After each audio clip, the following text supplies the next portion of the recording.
Salut à tous, on se retrouve ce soir pour l'épisode 2366 de l'After Zap Image. On commence directement avec le match entre les deux Manchester City, Manchester United. Comme pour ceux qui ont vu l'épisode à midi, les gars, sur ma chaîne principale, j'ai dit que j'ai pas eu le temps d'en parler. On va en parler bien sûr ce soir. Donc c'était samedi après-midi et c'est City qui s'est imposé 2-1 dans cette rencontre. Donc Gundogan doublé contre un but de Bruno Fernandes. Donc félicitations à Manchester City pour cette victoire en Coupe nationale. Donc les stats de la partie sont vraiment quasiment pareils. Donc la possession, bon, un peu plus côté City. Les tirs, voilà, 13 pour United, 11 pour l'équipe de City. Les tirs cadrés, 5 pour City, 3 pour l'équipe d'United. Et c'est City qui a été plus efficace que le voisin des Red Devils. Et du coup, c'est City qui remporte cette Coupe nationale. Et un doublé pour un doublé, tout simplement. Parce que ce joueur, les gars, inscrit un doublé. Et qu'est-ce qu'il est bon, c'est Gundogan. Et record, il n'a fallu que 13 secondes à Gundogan pour marquer le premier but. Je regarde en plus le tout début de match. En plus, je crois que je faisais quelque chose d'autre. J'étais devant ma télé. Puis déjà but et tout. Bon, j'ai vu le ralenti juste après. Mais j'ai loupé, on va dire, ce but qui a été inscrit au bout de 13 secondes de jeu. En plus, un magnifique but. Il s'agit du but le plus rapide de l'histoire lors d'une finale de FA Cup. Voilà, 13 secondes. Bien sûr, ça va être compliqué de battre ce record. Et Gundogan a inscrit 60% des buts de Manchester City depuis le 1er avril. N'oubliez pas que c'est un joueur quand même qui joue milieu de terrain. Et il a marqué encore plus que Erling Haaland depuis le 1er avril. C'est fou, l'Allemand finit la saison en boulet de canon. C'est vrai que Gundogan a inscrit 3 doublés lors de ses 6 derniers matchs avec Manchester City. Joueur incroyable, la crème de la crème. Ce joueur en plus qui est en fin de contrat, en fin de saison. Du côté de Manchester City, c'est le capitaine. Donc c'est vrai qu'il est beaucoup annoncé du côté du Barça. Imaginez les gars, le Barça l'accueillir gratuitement. Ce sera un énorme coup réalisé bien sûr par les Blaugrana. On verra, mais pour l'instant... D'après Fabrizio Romano concernant le futur de Gundogan, vu qu'on en parle beaucoup, vu qu'il fait vraiment une fin de saison de fou, donc Gundogan dispose d'une offre de contrat de Manchester City d'un an plus une autre année en option, parce que Pep Guardiola, bien sûr, il souhaite le conserver, c'est son capitaine, c'est un joueur tellement important à son équipe, donc City souhaite le conserver, bien sûr, en lui proposant un beau contrat. Le Barça souhaite l'attirer, aussi Arsenal, il y a aussi pas mal d'équipes qui sont intéressées bien sûr par le profil de Gundogan qui est en fin de contrat dans exactement 25 jours. Et le doublé pour Manchester City, donc la FA Cup remportée, la Première Ligue également remportée. Et bien sûr City peut viser le triplé, un triplé qu'ils n'ont jamais réussi à faire. Ils ont déjà fait ça, le doublé, championnat et la Coupe nationale, mais jamais la Ligue des Champions de toute façon, ils ne l'ont jamais remporté. Et c'est que le triplé, il ne reste plus qu'un match. Il va falloir gagner leur prochain match qui sera contre l'Inter Milan. Ça sera samedi soir à 21h, c'est la finale de la Ligue des Champions. Donc voilà, et concernant Pep Guardiola, en larmes après cette victoire en finale de FA Cup, vraiment il était très très content Pep Guardiola. Il a remporté quand même son 34e trophée de sa carrière en tant que coach. Il est le 3e entraîneur le plus titré de l'histoire du football derrière Ferguson avec ses 49 trophées, Lucescu 35 trophées et Guardiola 34 trophées. Il pourrait revenir sur le deuxième là dès samedi prochain s'il y a bien sûr victoire en finale de Champions League. Quelques photos des joueurs de Manchester City, bien sûr Erling Haaland, on peut voir Kevin De Bruyne avec Jack Grealish ou même Pep Guardiola qui était très très content à la fin de la rencontre. Puis une photo aussi d'Erling Haaland avec une perruque bleue, bien sûr la couleur de Manchester parce que Manchester est actuellement plus bleu que rouge bien sûr. Et tiens, la première saison de Erling Haaland avec City, donc quel joueur, quel palmarès aussi, donc 51 matchs, 52 buts, 9 passes des Première Ligue remportées, c'est le meilleur joueur de cette saison de PL. Il a remporté la FA Cup et peut-être la Ligue des Champions, c'est que c'est la Ligue des Champions au bout. Pour moi, je ne le cache pas, ça devrait être lui qui devrait être le futur Ballon d'Or qui sera décerné en octobre prochain. Ça se jouera entre lui et bien sûr Messi, ça sera un des deux. Donc on verra, mais c'est vrai que c'est la Ligue des Champions en plus, il mériterait totalement ce Ballon d'Or. Kevin De Bruyne lui aussi va certainement terminer, qui a victoire aux défaites en finale de l'Inter, va certainement terminer le top 5 du Ballon d'Or. Et il a délivré ce week-end à sa 31e passe décisive de la saison. C'est fou, toute compétition confondue déjà, 31 passes D pour Kevin De Bruyne.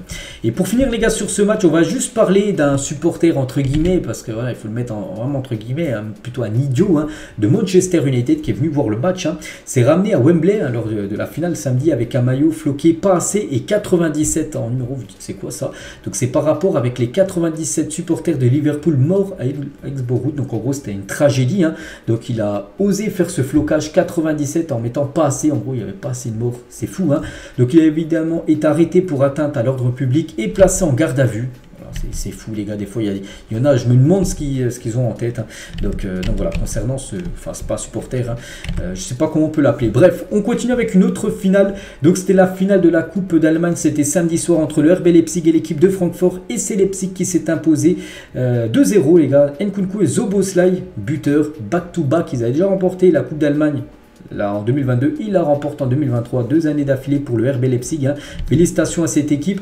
Donc Nkunku a été buteur et aussi passeur D, donc décisif sur les débuts de Christopher Nkunku pour son dernier match, hein, du côté du RB Leipzig. Hein. Quelle performance, hein, bien sûr, de Christopher Nkunku. N'oubliez pas qu'il a été blessé, enfin il a une grave blessure. Il est revenu là depuis pratiquement un mois et demi et il retrouve le top de son niveau. Des fois il y en a qui reviennent de blessures, ils ont du mal à revenir, pas du tout. Hein. Pour Nkunku, n'oubliez pas que c'était son dernier match, hein, du côté de Leipzig, parce que devrait rejoindre l'équipe de Chelsea la saison prochaine. Et la saison de Nkunku avec Leipzig, hein, c'est 35 matchs, hein, 22 buts, 5 passes, des coupes d'Allemagne remportées et meilleur buteur de Bundesliga, et maintenant direction de Chelsea.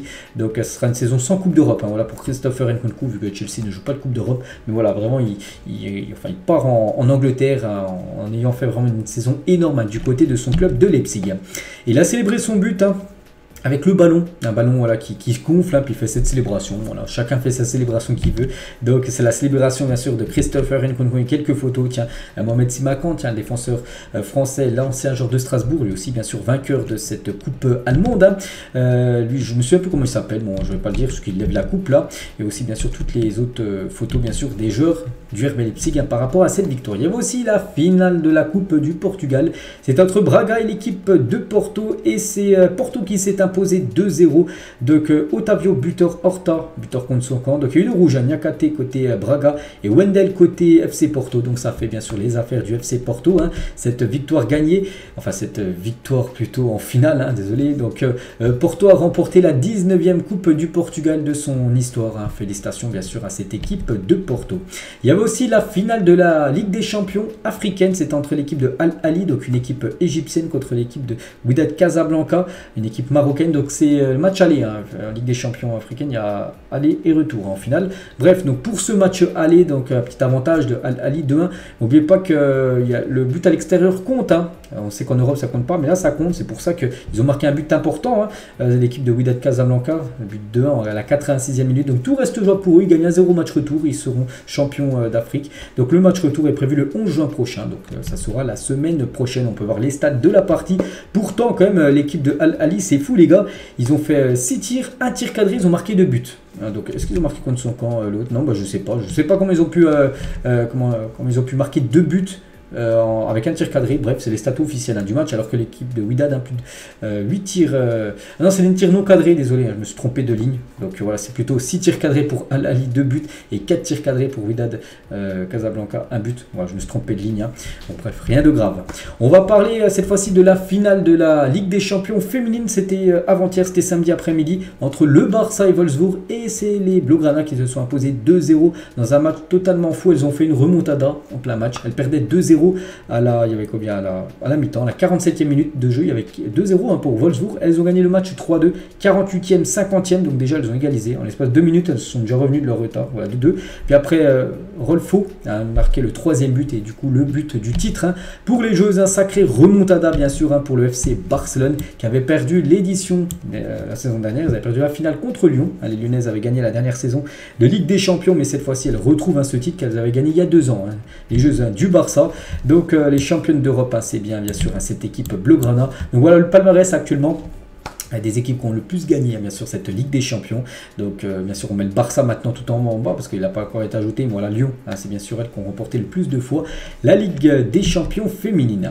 Regardez la une du journal AS aujourd'hui, en ce lundi 5 juin. Adieu et merci en une de AS, et bien sûr ça parle bien évidemment de Karim Benzema par rapport à son départ. Donc il est arrivé en 2009, il était déjà acclamé par la foule, hein, lors de sa présentation Bernabeu, et 14 ans après, donc toujours la même chose, acclamé par la foule. Bon, il a eu aussi des périodes compliqué. On sait, Benzema, il a déjà été sifflé aussi par le Bernabéu il y a quelques années. Mais voilà, bien sûr, ça a été un joueur qui est resté longtemps, 14 ans passé du côté du Real. On le sait, hein, bien sûr, depuis c'est hier matin que c'est officiel, il quitte le Real. Et il y a le Here We Go de Fabrizio Romano. Hein, on sait que s'il quittait le Real, c'est pas pour prendre sa retraite, pas pour aller à Lyon ou un autre club européen, c'est pour, bien sûr, financièrement. Et voilà, on peut le comprendre. Hein.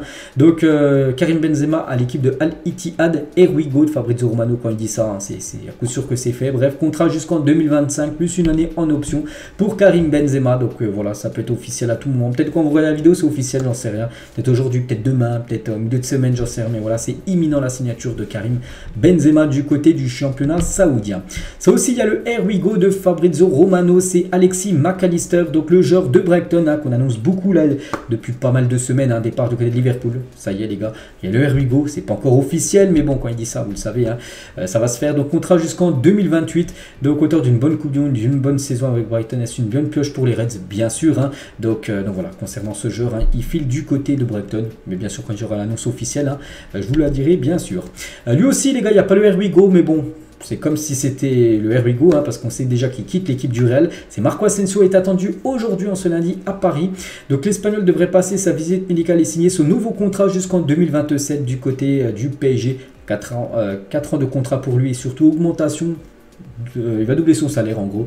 Donc voilà, concernant Marco Asensio. Donc moi je trouve que le PSG a refait une erreur, tout simplement. Voilà, signer un joueur. Bon, c'est bien Marco Asensio, mais il faut pas lui. Il touchait 4 millions du côté du Real. Ok, tu lui augmentes un peu son salaire, tu montes à 6, mais là il va toucher 10 millions. Donc voilà, je pense que voilà, c'est une erreur surtout au niveau salaire, hein, que le PSG va lui proposer. Hein. C'est trop et j'ai l'impression que le PSG refait les mêmes erreurs. On verra bien sûr ce que ça va donner Asensio du côté de Paris. Toujours avec le PSG, regardez une petite photo du nombre de followers sur Instagram du Paris Saint-Germain avant l'annonce du départ de Messi, 70 millions, 400 000 abonnés. Et dès qu'il y a eu l'annonce officielle de Messi qui quittait l'équipe du PSG, regardez, le PSG a perdu en l'espace de quelques heures plus d'1 million de followers. Hein. En gros, c'est tous les fans de Messi qui se sont abonnés au PSG vu que Messi joue au PSG. Mais en gros, ils sont tous partis. Enfin, la plupart sont partis du compte Instagram. C'est que le PSG, là, si vous regardez les dernières heures, perd des abonnés. Bon, ils vont en gagner quand ça sera passé la période là. Et voilà, ils ont perdu déjà plus d'1 million d'abonnés sur Instagram en l'espace de quelques heures. Et le beau message de Neymar pour Léo Messi, hein, sur Instagram. Hein. Donc, frère, ça ne s'est pas passé comme prévu, mais on a tout essayé. C'était un plaisir de partager 2 ans de plus avec toi. Bonne chance pour ta nouvelle étape et sois heureux. Je t'aime. Hein. Voilà le très beau message de Neymar envers son copain tout simplement, Messi. On va parler de ce qui s'est passé en Ligue 2 vendredi soir après avoir été examiné par un médecin légiste. Hein. Aucune lésion n'a été constatée sur Lucas Buedes, hein, un diagnostic qui prouve que la violence du choc est bien moins importante, ce qui avait été constaté vendredi soir. Je ne sais pas si vous vous souvenez de ce match, moi je l'ai regardé, j'ai regardé le multiplex. C'était entre Bordeaux et l'équipe de Rodez et le joueur a été poussé par un supporter. Il est tombé, il a dit qu'il a une commotion cérébrale. Bon, après c'est lui qui a dit ça, hein, bien sûr, il a certainement bluffé parce qu'en gros un médecin légiste est parti vraiment faire aussi des analyses sur lui et en gros aucune lésion, c'est-à-dire il n'a rien du tout. En plus quand on voit la chute, je pense que la plupart ont vu la chute, vraiment il tombe tout doucement, donc il n'avait rien du tout, juste il a bluffé tout simplement, voilà, parce que déjà le supporter de Bordeaux n'avait pas à faire ça, puis il savait que peut-être son équipe allait gagner sur tapis vert, hein. Donc le verdict c'est aujourd'hui. Donc bref, le supporter bordelais a poussé, voilà, ce joueur plutôt de Rodez, hein. Donc vendredi soir va être jugé en tribunal correctionnel de Bordeaux fin novembre, hein. La peine encourue est d'1 an de prison et 15 000 € d'amende, voilà, c'est vrai qu'il n'avait pas rentré sur la pelouse, hein. Et son avocat du supporter bordelais qui a poussé Lucas Buedes, hein. Il a eu un coup de colère, c'est complètement idiot de sa part. Il a estimé que le joueur venait chambrer trop près de la tribune, ce qui présente aussi un danger pour le joueur. Il est sorti de cette tribune pour le pousser. D'ailleurs, on a analysé les vidéos pendant tout le week-end et avec les services de police, il n'est même pas sûr qu'il touche Buedes, donc le joueur qui est tombé, hein, bref, c'est son avocat qui dit ça aux supporters. Hein.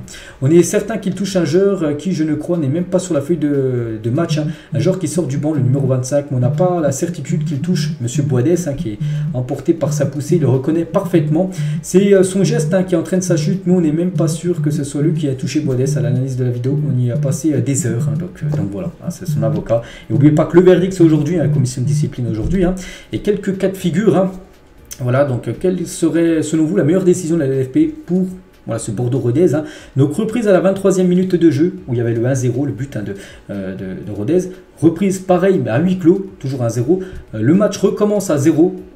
donc 0-0, 0 minutes tout simplement, ou 3-0 sur tapis vert, donc l'équipe de Rodez gagne 3-0, donc plus de 38 000 votes, hein, et la plupart ont mis, donc moi j'ai mis reprise à huis clos avec un 1-0, Rodez ils ont marqué quand même, donc on leur laisse le 1-0, et ça reprend à la 23e minute de jeu avec 1-0, et à huis clos surtout, hein, pas de supporters, vu que c'est un supporter qui a fait arrêter le match, hein. On peut voir chacun ce qu'il pense tout simplement, la plupart des votes quand même ont mis 3-0 sur tapis vert, en gros que Bordeaux perd le match tout simplement sur tapis vert. On verra les gars, on en reparlera demain bien sûr de la décision qui va être donnée. Là peut-être vous la connaissez, mais quand je fais la vidéo je ne connais pas encore la décision de la LFP. L'équipe aujourd'hui en ce lundi 5 juin, la grande offensive, et ça parle des deux là, Nagelsmann et Thierry Henry, hein. Donc le Qatar a fait du jeune entraîneur allemand Nagelsmann 35 ans sa priorité pour remplacer Galtier, animé par des principes offensifs. L'ancien coach du Bayern pour être accompagné de Thierry Henry au poste d'adjoint. Voilà, vous avez tout dans cette une de l'équipe, hein. Donc Nagelsmann, l'entraîneur numéro 1 du PSG, avec Thierry Henry en tant qu'adjoint de Nagelsmann saison prochaine, hein, c'est l'équipe, hein, qui dit ça aujourd'hui. Donc pour vous, est-ce que c'est une bonne idée? Soit oui, soit non. Et la plupart ont mis oui, c'est une bonne idée, 59%. Moi j'ai mis non, 40%. Je pense pas que ça soit une bonne idée. Je pense que le PSG peut aller chercher peut-être Mourinho, hein, je vois plus. Moi j'aimerais plus Mourinho du côté de Paris que Nagelsmann. On verra bien sûr ce qui va être décidé. Du beau monde au Grand Prix d'Espagne, hein, qui avait lieu à Barcelone, c'était hier, hein. Donc on peut voir qu'il y a Dembélé, hein, on peut voir Félix, on peut voir Mason Mount, on peut voir Alexander Arnold ou même Mbappé et Neymar, hein, ils étaient présents bien sûr au Grand Prix d'Espagne de Barcelone hier. On va parler du FC Nantes qui est champion de France U19 après avoir battu le PSG 2-1. C'était les finales en gros, enfin la finale championnat U19, hein. Donc c'est Nantes, hein, qui devient champion. Et pour la deuxième année consécutive, ils ont déjà remporté le championnat U19 saison dernière et ils remportent le nouveau championnat U19 cette saison. Félicitations aux Canaries. Et le genre de commentaires que l'on peut retrouver dans le chat du live de la finale du championnat U19 entre le PSG et Nantes, hein. Encore des problèmes de racisme, hein. Regardez, il était diffusé sur le YouTube Fédération Française de Football, ce match en direct. Et on peut regarder les messages, composition du FC Nantes, et une personne a mis des smileys de deux singes, tout ça. Donc voilà, c'est encore incroyable bien sûr de voir ça en 2023. Et on finit les gars cet épisode avec une info officielle. La Liga change totalement son logo. Donc vous vous souvenez de l'ancien logo, maintenant c'est ça, le logo de la Liga. Je l'ai déjà dit il y a quelques semaines, donc là cette fois-ci c'est officiel.